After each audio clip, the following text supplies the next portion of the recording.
So here we have the Ford EcoSport Automatic on a 19 plate. I'm going to start off by showing you around the outside of the car, and then we'll hop in and run through some controls on the inside. But from the outside you can see it's a 5-door car with alloy wheels. Let's start off inside the boot and then work our way around the rest of the car from there. So as we approach the back of the car, you can see we have reversing sensors. This car's also got a reversing camera. Plenty of boot space as well, along with that 60/40 split folding rear seat. And then underneath this tray section, even more space should you need it. Okay, so we're just going to work our way back round to the front of the car, and then we'll hop in and run through some controls on the inside. But now that we've done a full circle of it, you can see it's in excellent condition the whole way round. Just briefly before we climb in, I think it's well worth seeing the interior from this exterior point of view. There's plenty to run through on the dashboard, so let's hop in and we'll do that right now.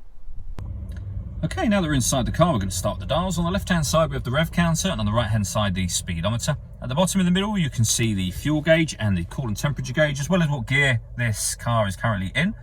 And then above that, we have the trip computer. In the top left-hand corner, you can see the total miles of the car, which are 1,206. The other information up there can be changed by using buttons on the steering wheel. So you can have, for example, a digital readout for the speedometer, bits of fuel economy information, satellite navigation, your audio menu, phone, and then back round to the beginning again. If we back out to the steering wheel, on the left-hand side here, we've got stereo controls. We then have cruise control and speed limiter down the bottom there. Over on the right-hand side, we have stereo and phone controls, including voice activation. So hit that button in the middle, ask it to dial anyone in your contacts list, and it can do that for you without you having to take your phone from your bag or pocket. That is, of course, once you paired it up, which is done over on the touchscreen just here. Hit add device. Search for your vehicle on your device and select it once it is found. And then follow those instructions on screen from there. When it comes to music, we have AM, FM and DAB radio. You can also stream your music wirelessly via Bluetooth audio. And there are two separate USB inputs. If you plug devices into either of those, you'll have extra boxes appear up on here for them.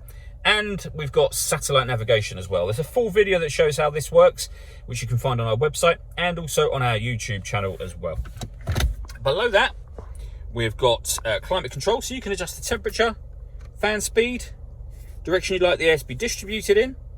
Hit that button to turn the air conditioning on and off again, of course, or hit auto, and the car will take control of the direction of the air and the fan speed in order that it maintains the temperature you've asked for. You can override that whenever you wish to. We then have a rear heated screen and a proper heated front screen.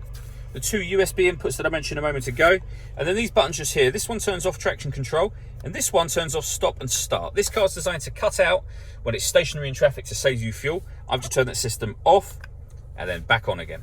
We have the gear lever for the fully automatic gearbox and a 12-volt charging socket underneath there. The last thing I wanted to talk about is the reverse camera.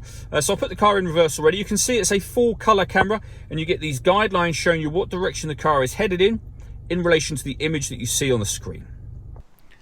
All that leaves me to say is thank you for taking the time to watch this video. If you'd like to come and see the car in person and have a test drive, please feel free to call any of our MJA sites. We'd love to hear from you soon.